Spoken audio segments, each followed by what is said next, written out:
it's just a beautiful thing, the way that God uses us as the body of Christ to be the hands and feet of Jesus. The Lord showed me this vision once where he's sitting up on his throne. So it's looking down and I'm in front of him and I'm going back and forth and I'm giving him the what for, saying, this isn't fair. You can't be doing this. Do you not see? Blah, blah, blah. And this is painful. And you're asking me to surrender this? Do you see? That's my only coping mechanism left. I feel like I have left. And now you want that too. And then I get done ranting and I can totally understand David, because he goes on these rants and then he's like, but who else do I have? There's you, God, and you are the king. There was a time also when I went through a long season of hating God.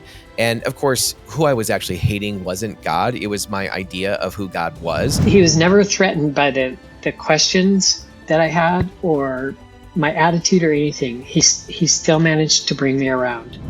I've heard people talk about extending forgiveness to God. And of course, that's completely different than the forgiveness we offer to somebody else, because God has never done anything wrong to us. If anything, he's the only one that has reconciled us to himself. It brings healing to understand that there are good men. Because for me, I tend to visualize, okay, you're just like my dad, so you are nothing. I'm just so amazed that the God of the universe is that patient with us, that he will endure that kind of stuff from us and of course we can't stay there, but to work through that kind of thing. I understood, okay, being a woman is good. There is value in that. And figuring out how to embrace that is also a work worth doing.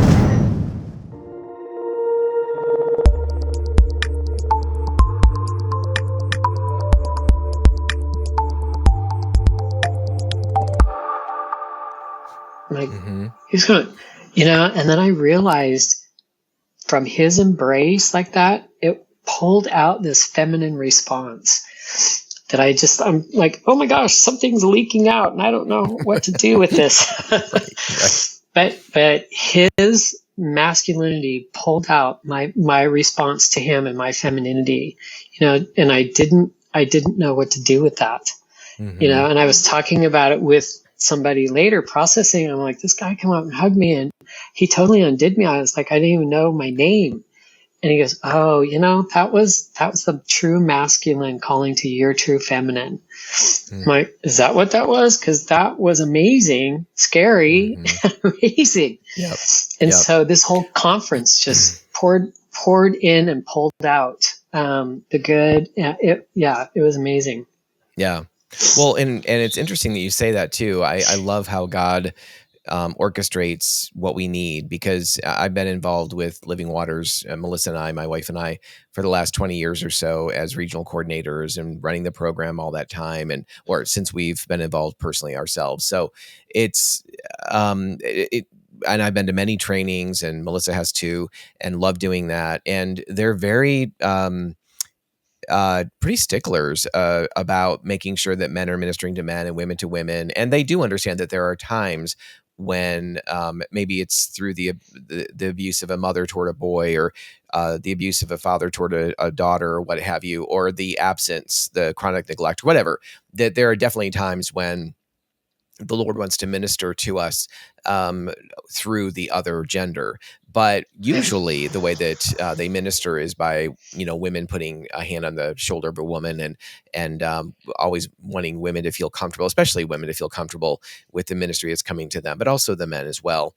And but there are those times for sure when the Lord knows, we need that ministry. And what's so beautiful about that too is that it's done in the safety of the group, right? It's done in the safety of really being in the front. And some people might feel like, well, that's not very safe because you're kind of in front of everybody. But yeah, it is safe because you are kind of in front of everybody, and everyone's just kind of dealing with their own ministry stuff, right? Their own stuff before the Lord. And you're not off in some corner somewhere, or off in some separate room. So it's just a beautiful thing, the way that God uses us as the body of Christ to be the hands and feet of Jesus. And we hear that phrase a lot, or that idea a lot. And yet I sometimes I don't think that we think very much about what that actually looks like. Yes, it is helping somebody monetarily. Yes, it's working at the soup kitchen. Of course, it's those things. Those are beautiful things.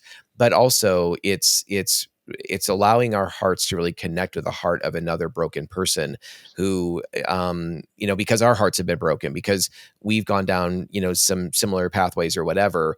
And the Lord wants to use us again to bring comfort to those, with the comfort he ourselves has given to us, to others. So anyway, I so appreciate your story in that. I also am wondering about, like, when you said, because there was a time also when I went through a long season of hating God. And of course, who I was actually hating wasn't God. It was my idea of who God was. And God had never been cruel to me. God had never been unkind to me, but I sure had an attitude that he had been all of those things plus.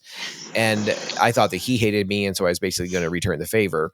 Well, there was a season where I had to pour that stuff out before the Lord. And of course, also, it's something very important to say is, like, when we extend, I've heard people talk about extending forgiveness to God. And of course, that's completely different than the forgiveness we offer to somebody else, because God has never done anything wrong to us. If anything, he's the only one that has reconciled us to himself. But I do think there are those, like, we ourselves need to go through a process of coming back to a place of trusting him, coming to a place of uniting with him, coming to working through those painful, ugly things, even hateful things. And I'm just so amazed that the God of the universe is that patient with us, that he will endure that kind of stuff from us and of course we can't stay there, but to work through that kind of thing. Do you have thoughts about that in particular? Yeah, so I've had others ask me too. So, did you go through a period of hating God? Especially when he wanted to be daddy. And I can honestly say I didn't. I never hated him. I mean, I went through that anger, Yep. which was pretty intense. But there were things that I would get mad, and I would okay, you and I need to talk about this because this just doesn't seem fair. This is what you're asking of me, and you can't see. Are you kidding me? You can't see. And the Lord showed me this vision once where he's sitting up on his throne. So it's looking down, and I'm in front of him, and I'm going back and forth, and I'm giving him the what for, saying, this isn't fair. You can't be doing this. Do you not see? Blah, blah, blah. And this is painful. And you're asking me to surrender this? Do you see? That's my only coping mechanism left. I feel like I have left. And now you want that too. I'm going back and forth, back and forth. And the Lord's just sitting there, and he's so concerned. He's like, oh, yeah. Ooh, yeah. Oh, yeah. And then I get done ranting, and I can totally understand David, because he goes on these rants, and then he's like, but who else do I have? There's you, God, and you are the king. And so I get done ranting, and I come to that place, and I'm like, but Lord, you're the Lord, and and I know you got me, and blah, blah, blah. And so in this, once I came to that, I'm just like, okay, I don't guess I'm done. I don't have anything else to complain about.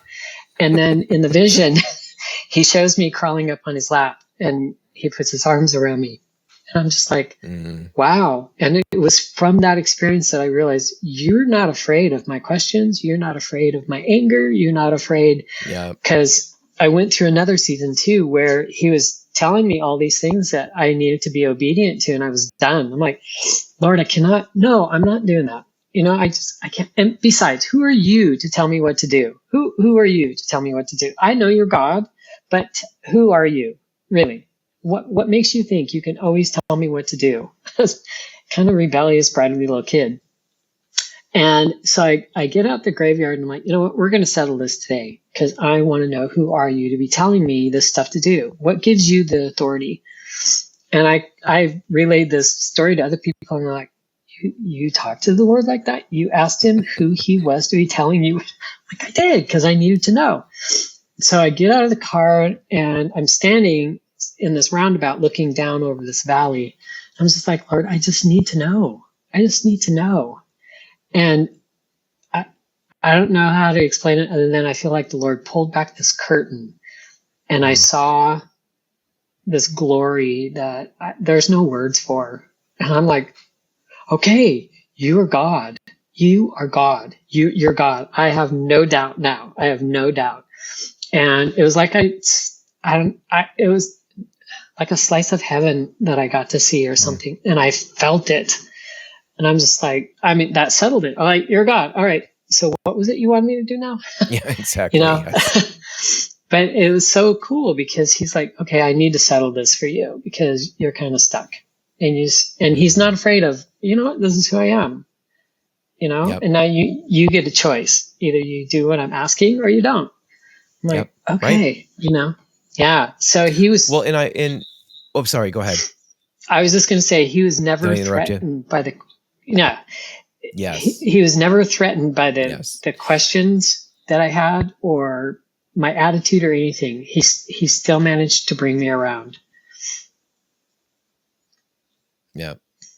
Well, it's so powerful, and what you described in terms of the brokenness relating to your own father, or the lack there of him relating to you at all, and the way the impact that had on your life, and again, seeing your mother as one that was just under his thumb and basically being abused, and seeing that just kind of transferred onto you as a girl, and the reaction to all of that.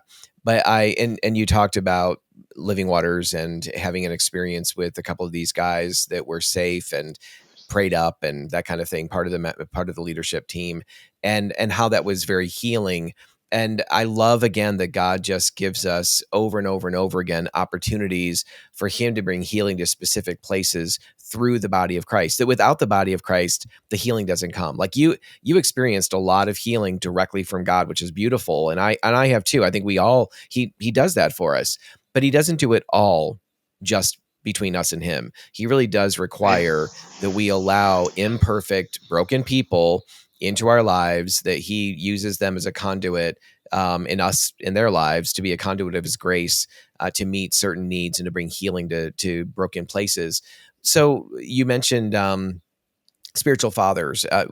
Talk a little bit more about that in terms of your church experiences.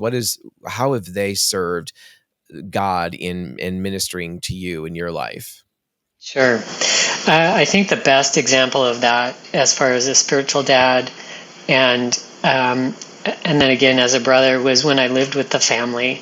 The Lord placed me in this family, and they had 3 kids. They had a son who was 8, and then a daughter who was 5, and then a younger one she was like 2 months old when I moved in. And so I felt like I got a new childhood. You know, I got to see a healthy dad respond to his children, bring correction in a loving way, and then a healthy husband, you know, treat his wife and watch, you know, the wife respond to her husband.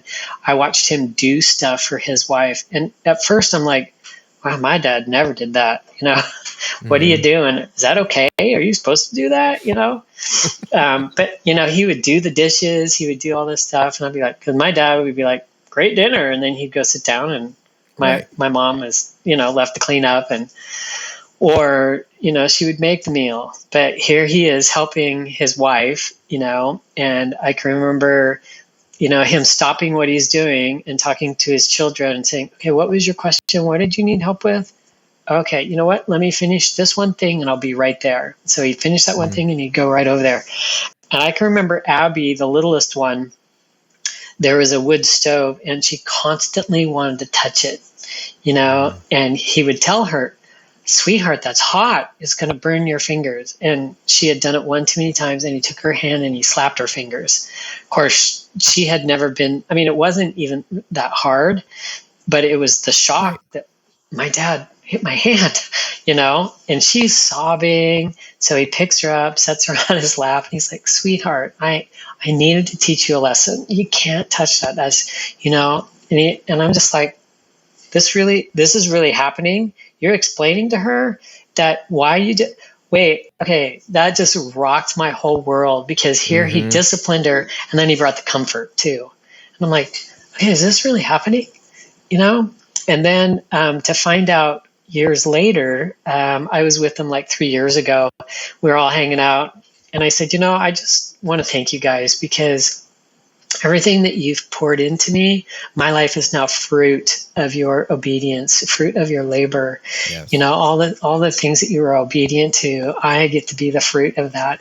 And so they began to tell me the places that they stood up for me. I had no idea. So Rob, his parents were like, what are you thinking? You've got a little girl in there, you got a 5-year-old, and you got this person Yeah. living with you. What are you thinking? And Rob's like, no, this is what the Lord has called us to do. And you'll see, it's not going to be like this always. So he stood up for me. He protected me. And I can remember one time in a restaurant, and I'm kind of in that in-between stage. So I kind of felt like I was at the mercy of, if you called me sir, I just went with it. If you called me ma'am, I just went with it. And we're in this restaurant, and there was a table next to us, and these guys were kind of making fun of me. And Rob leaned over and he goes, are they talking about you? I said, yeah, I think so. So he said, hey, you need to mind your own business. You just, and I'm just like, oh my gosh. But he totally protected me, stuck up for me, and I was like, yeah, leave me alone. It's like, but it was amazing because he was truly an honorable man. And even this weekend, I was visiting with them, and I was watching him, and I'm like, you have been such a great example for me to see how you've provided for your family, how you've protected your wife, how you've raised your kids, how you've taken the time. I'm just like, wow, because that really shifted my paradigm, and that helped me. Because I was already trying to figure out, okay, so are all men like my dad? Because the Lord says they're not, but how do I know that? And then Rob came in and shifted all of that. And then, Kim, kind of being like the spiritual mom, was my mentor. I told them, I said, I'm amazed that you guys hung in there with me because I was such a jerk. So thank you, for continuing to press into the Lord and be obedient to Him. Because I knew that there was times I was still a hot mess. And oh yeah, I hear you. Well, and it reminds me of so much of your story. I think anytime that we share our stories, that it doesn't matter who it is. They might not deal with gender dysphoria, might not deal with same-sex attraction, might not deal with any of the kind of outer workings of what people think we're dealing with or what we think we're dealing with. And yet the story is similar, and it winds up leading into some area of significant brokenness. And I love, though, how you're talking about being a part of this family, because I experienced the same thing. I've had a couple of families that invited me in to live with them, and my dear friends Dave and Kathy had young boys at the time, and here I'm dealing with same-sex attraction and this life of having once been a bartender at a gay club and having given my life to Christ, but now coming to a place of, through a series of stuff I don't have time to get into now, just wound up in a really pretty bad place between me and the Lord. And here they invited me into their home to move from upstate New York back out to Arizona to live with them, just to kind of heal up and just be with the Lord and be with them. And it was, there's no way of really highlighting the value. And I know it, I can hear it in what you're saying, highlighting the value of being in an environment that is just kind of saturated in the dynamic of having a pretty healthy family. No family is perfect. In some ways, every family is dysfunctional. It's just kind of the level at which they are. But being in a place where they deal with stuff, being in a place where you have a father who's gentle with his children, but also firm. You see the relationship between the husband and wife as being something that, is, again, not perfect, but it actually is really wholesome and life-giving. It has a deep effect in changing our hearts, I think. I remember one occasion particularly, well, not just one occasion. I just remember moving in with them for a period of time. I was so unaccustomed to people in the home I grew up in and the churches I grew up in. I was so unaccustomed to people just let your yes be yes and your no, no. I was so unaccustomed to people just being honest. I grew up in an environment, and I swam in the waters of it. So I didn't even recognize what it was until moments like living with this family, where they were, when they were happy to do something for you, they just said it. Like, I'd love to do this. Or if it didn't work out and there was something I couldn't do, they would say that too, which I thought, well, that was really abrupt. But it was because I was so unaccustomed to there was nothing abrupt about it. It was just clear. But what I began to relax into and realize is, oh, like when they say something, I don't have to think, what did they mean by that? I mean, everything in my life prior to that had been, what do they mean by that? I mean, do you relate to that at all in your family dynamic? Well, the family that I lived with, yes. But in my family, it was like, you walked on eggshells. So you had to Yep. make sure that your answer was palatable, or you just didn't say anything at all to save face, and my dad was a jokester, so you always laughed at his stuff, but you never played a joke on him because that was not good. But Yep. he could play all the jokes anytime on you, right? Yeah. And it's like, okay, this isn't fair. How does this work? And so you realize just to go with it, But yeah, it was such a difference night and day between living with Kim and Rob and then what I grew up in. Total difference. Because in one, I didn't have any value. I wasn't heard, totally misunderstood, whatever. And then here's Kim and Rob totally validating, no, you've totally got value. You're worthy, you're great, instilling. And it was interesting because Kim, really, I didn't know that her and I are wired almost exactly the same. And so when she began to mentor me, we didn't talk about the issues. We didn't talk about, when I was struggling with something, I'd be like, I just have a question about how did you figure out, what was a woman like? She goes, oh, well, I just, she goes, you probably won't be able to relate to this, but my mom and dad did this for me. And that really showed me that affirms my identity. And I'm like, yeah, I have no place for that. There's no frame of reference for that. And the books that I read was how I was wired. So like intercession, prophetic, and all that kind of things was actually really encouraged my identity, because it really wasn't about figure out who you are as male or female, but figure out who you are in the Lord. And from that, the abundance that helped me to want to be more of a woman, to be more feminine, to figure out, it was the weirdest thing. Because when somebody's like, so what books did you read? Did you read this? Did you read that? I'm like, no, I didn't. This is what I read. And they're like, oh, well, that's weird. I'm like, yeah, but it worked. That's right. The proof's in the pudding, as they say, right? That's right. That's right. No, that's great. That's great. Well, so what would you, just as we're kind of wrapping up here and winding down a little bit, how would you kind of describe the value of the masculine, the value of a father in the role of bringing healing to broken places in our lives? Well, I think if, even if they're not necessarily like our spiritual father, but they're definitely a good role model, it brings healing to understand that there are good men. Because for me, I tend to visualize, okay, you're just like my dad, so you are nothing. Not realizing that he may have tendencies like my dad, right? But he's not my dad. But when I looked at the good role models, I understood, okay, being a woman is good. There is value in that. And figuring out how to embrace that is also a work worth doing.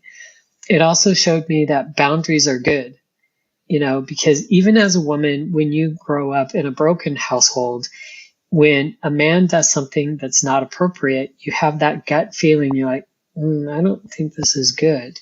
But because you didn't have a dad who represented what is good, you go along with the bad because you don't understand I have value, so therefore I can draw a boundary.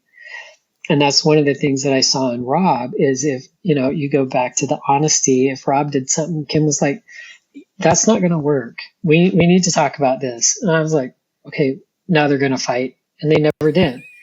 It's all geared up. That and was okay. it. That was a bridge too far. Yep. Yeah. So when I looked at that, I'm like, okay, so it's good to understand that you have value, not arrogant or prideful, but to be confident that, yeah, God created you on purpose for a purpose. So therefore you have value. He wrote out a plan for you because you have value. You're valuable to the kingdom.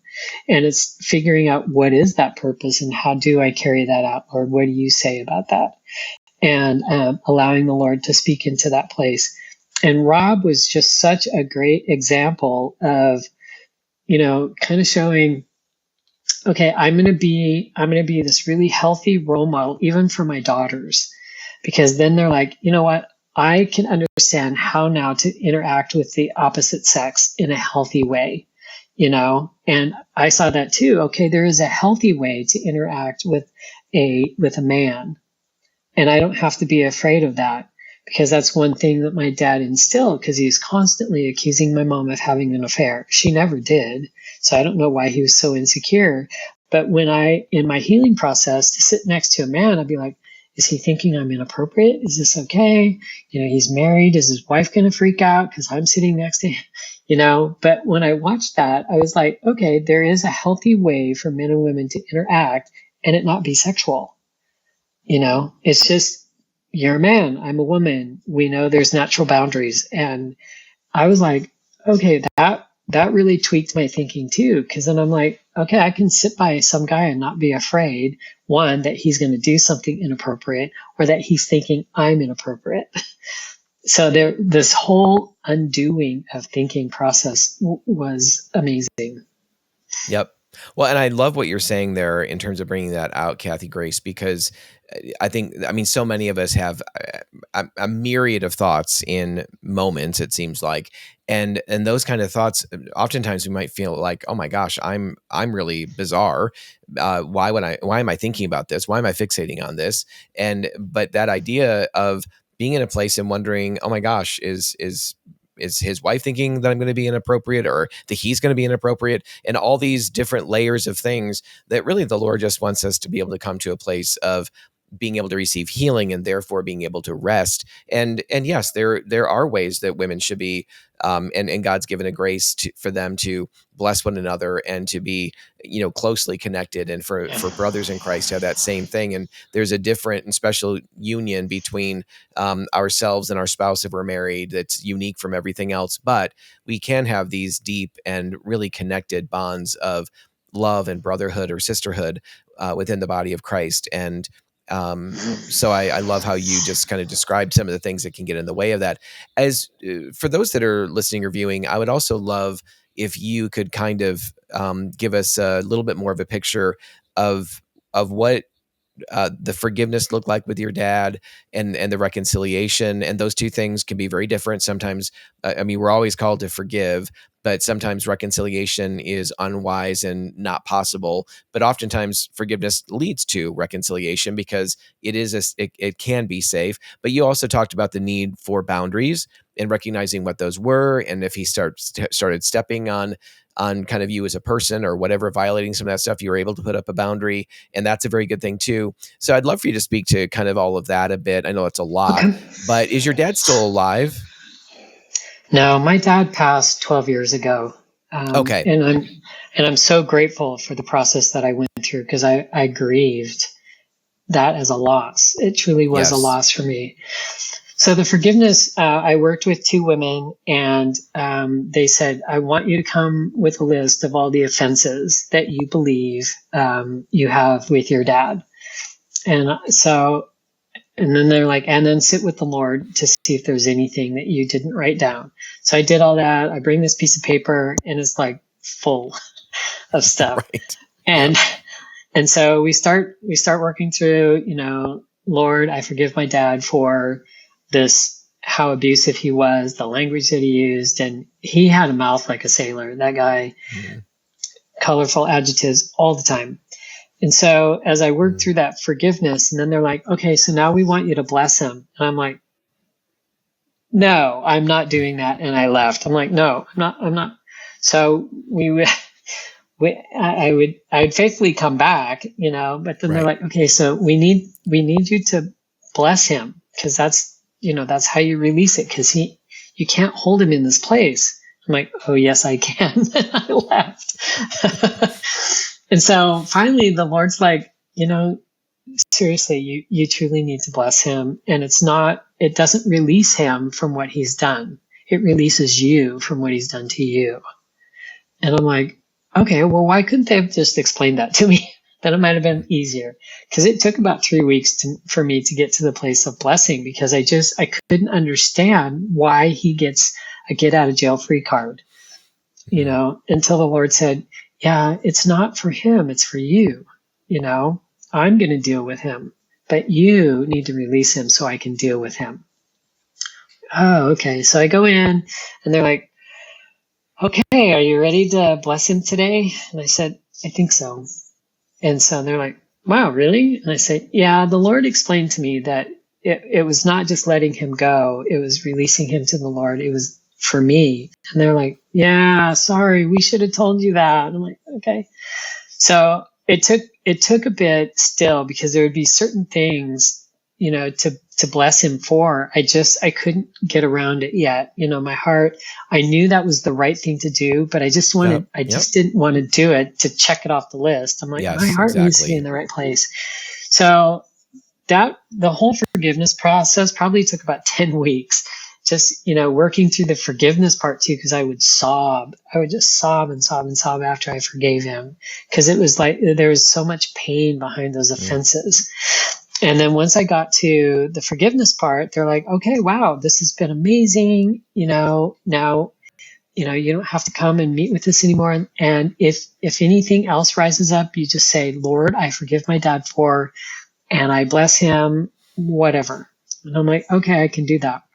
So it was about 2 weeks later, the Lord spoke to me. It was like a week before Father's Day. And the Lord said, I want you to buy your dad a Father's Day card and put your phone number in there so he could call you. And I said to the Lord, are you crazy? Are you crazy? But yeah, I wanted to at the same time.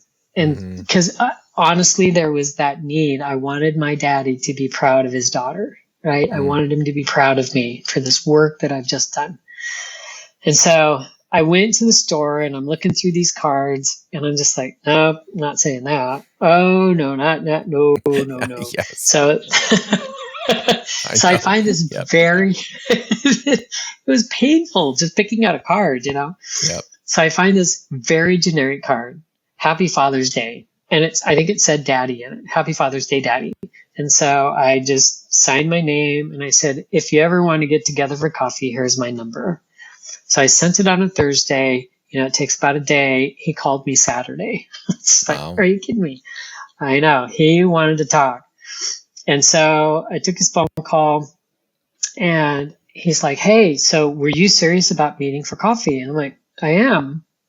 And he's like, okay, well, what are you doing later today? I'm like, okay, whoa. How about tomorrow? Let's meet, And he's like, yeah, I'll jump in the truck and meet you right now, And I said, no, let's do this tomorrow and let's meet at this place. And he goes, you don't want to come to the house? I'm like, no, let's go to this restaurant. Because I'm like, no, we're doing this in public place. I don't want to be alone with you just yet at your house. So we met, we had coffee, and he's all jovial and joking and happy. And he's like, yeah, it's really good. I'm so glad that you sent me this card. That was kind of like the very first time he's ever told me he was glad I did something for him. And I can remember just looking at him and I said, really? And he's like, yeah, I meant that. I'm like, okay, wow. My dad actually can give a sideways comment or compliment. And so after that, it was the next week. He's like, so do you want to meet up tomorrow? I'm like, no, but how about next week? Let's do Wednesday and I'll come to your house. He's like, oh, okay, great. So it was the house I grew up in. So I'm just like, wow. When I first walked in, I just wanted to throw up, but I made myself sit down, had coffee. We joked around and I said, oh man, I need to go because I need to get my oil changed. And he goes, wow, I can change your oil. And the Lord said, take him up on it. And I'm like, oh. And I said, really? You'd change my oil for me? And he's like, yeah, absolutely. Sure enough, he changed my oil. He hopped right on it. He was so excited to do that. And so it was probably about 3 months into this. He asked me to live there, because he was getting older. And he's like, hey, so I'm thinking, how about I pay you and you come and you live here? And I said, pay me for what? And he goes, help around the house, do the laundry, keep the house clean. In my mind, I'm thinking, oh, no. And I said, so basically you're looking for a caretaker. He said, yes, that's totally right. And I said, well, here's the deal. I can't do that. What do you mean you can't do that? I said, well, for one, Dad, I have a career. And I'm just not going to quit my job to come live here. He goes, well, you wouldn't pay any rent. You wouldn't have this, all your utilities. And I said, and I so appreciate that. However, I have a career, I have a job, I have all this stuff. I'm not interested in moving. I just found this really cute apartment about a year ago. I can't do it. So you're going to let your dear old dad just die in the house. And I said, I did not say that. That's your interpretation. So I could see, here I am beginning to build these boundaries, right? And to be honest with him, I can remember leaving that meeting going, okay, wow, what just happened? I didn't cower to him. And then from there, I could tell, his thinking, he just works it through and over in his mind. And he calls me and he starts accusing me of all this stuff. And then I'm like, okay. I was wondering how long this was going to take. Yep. So he's going on accusing me all this stuff. And I said, I don't know where you're getting your information, but that I have never said that to you. I've never done that to you. He goes, well, you proclaim that you're this Christian and all this stuff. And I said, okay, wait, I haven't proclaimed I'm a Christian. I told you I got saved, but you're the one that's always saying about how much you pray. Have you ever heard that from me? Okay, well, that's not exactly what I meant. But anyways, then he changes the subject, right? And so after that, I said, this has been a really hard and difficult conversation. But I think from here on out, I don't think you should call me anymore because we really have a difference of opinion now. And that's becoming really quite clear that you want me to do something for you that I just can't do. And so now you're angry with that. And so you call me with all these accusations and I can't do this anymore with you. So I hung up. I didn't even say goodbye. I just hung up.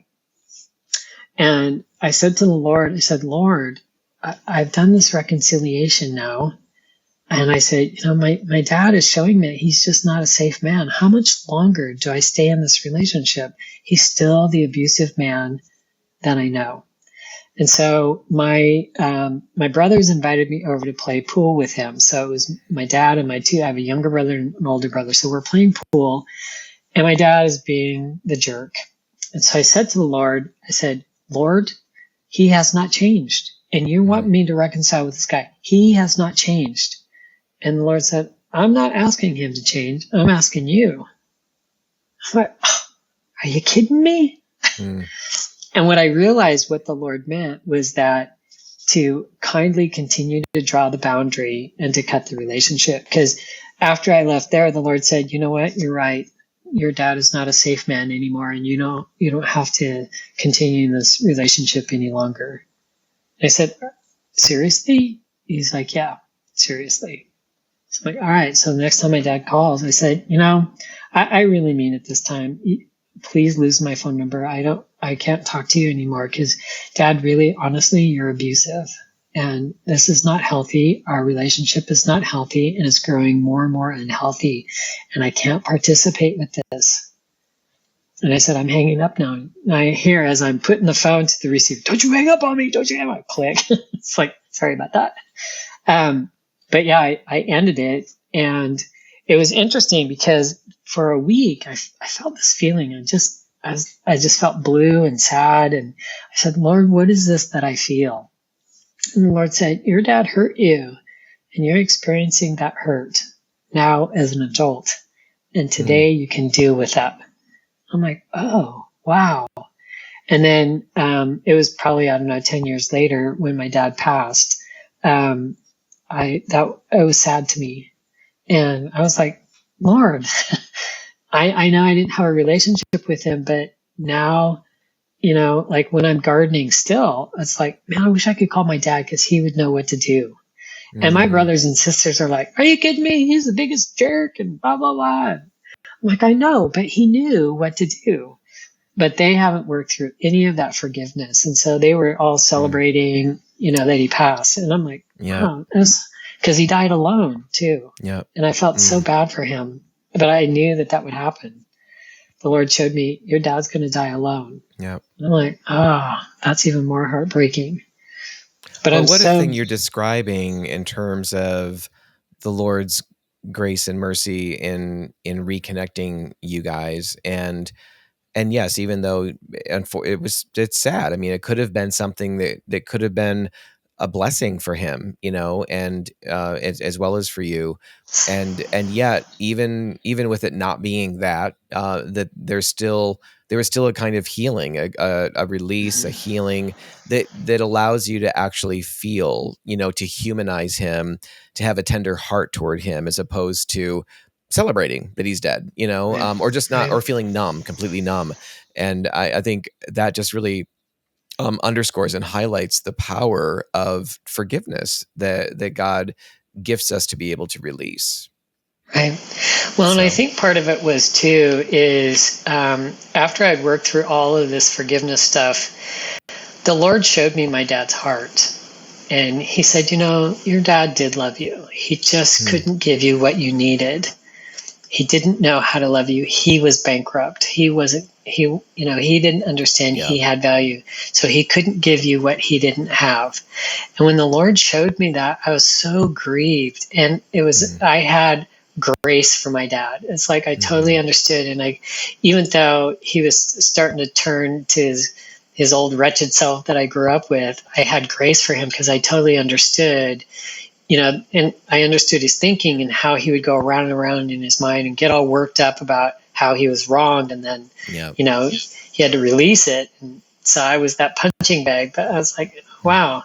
But I was amazed after the Lord showed me that, how much grace I had for him. Because I'm like, I understand. You weren't loved either. You didn't know what that was like. Yeah. Well, I just love this conversation, Kathy Grace, and really what you're highlighting, I think, that's coming up today. In my mind, certainly, we wanted to talk about fathers. We wanted to talk about, obviously, our natural biological fathers, those that raise us, the experience of that, and then also the way that God can really redeem that through the body of Christ and through fathers, spiritual fathers stepping into those roles, older brothers stepping into those roles, to be able to heal places in our hearts that need, like you said in the beginning, broken in relationship, made whole in relationship. We often say that too. But then in addition, the piece about living with others, that piece about opening up our homes for others, that's really highlighted, I think, in Psalm 68:6, which says God takes the lonely and puts them in family, and only a rebellious person dwells in a parched land. But the nature of God is to take the lonely and put them in family. And I think there's so many broken, lonely people, as I certainly was, aching to be in an environment that is wholesome. And just there's so much more power in that than just even didactic learning, the experience of it, the ability to see it modeled, a whole enough picture of fatherhood, of motherhood, of husbanding and being a wife, and all of that is just it's a beautiful experience. And then really the icing on the cake too is talking about that process of releasing forgiveness, and to be able to that your heart was really tenderized by the Lord, and that you're able to have a kind of compassion that in the natural we could never have. All we could possibly have in the natural is bitterness and animosity. And yet the Lord has been able to bring you to a place of that, a tender heart toward your father. So anyway, thank you so much for sharing with us. I really appreciate that, Kathy Grace. Any final kind of last, you don't have to have something, but anything that has been on your mind, you're like, oh, I wish I'd said this, anything at all there? No, just to reinforce that there is so much power in forgiveness and so much healing available that we don't even understand, even if it's just done in obedience, there's something that's taken off that, and which allows us to receive whatever it is the Lord wants to pour into. It's an amazing thing. Yeah. And also you've just talked about, and I've mentioned it too in my own life, just that journey of, it's not like God says something and so often we're like, oh, yep, sure. It's there's a wrestling and a fighting and a, being kind of childish in our responses, but God is so good to bear with us in that. So for those watching, listening, thank you for joining us for this episode of the Love and Truth Network podcast. But wherever you're at in your life, no matter whether you're really struggling with some deep patterns of sin or addiction, or if your life is seemingly by other people's account, maybe your own account, is pretty solid, pretty good. And yet this conversation about fatherhood, or the same thing could apply to our moms too. If this conversation has stirred up some thoughts and some memory, the Holy Spirit maybe is bringing some loving conviction to you, or maybe there's some unforgiveness still there, or bitterness, or what have you. The Lord does want to see us walk in freedom from those things, and to lay those things down, to really bind them to the cross and walk in genuine freedom for those. So I hope that this podcast has benefited you and encouraged you. And we just want to invite you again to join us in a future episode of the Love and Truth Network podcast. Take care. We so appreciate the time you've just invested with us in our Transforming Congregations podcast. To join us for future podcasts, dial into transformingcongregations.org/podcast, and we look forward to seeing you in a future podcast.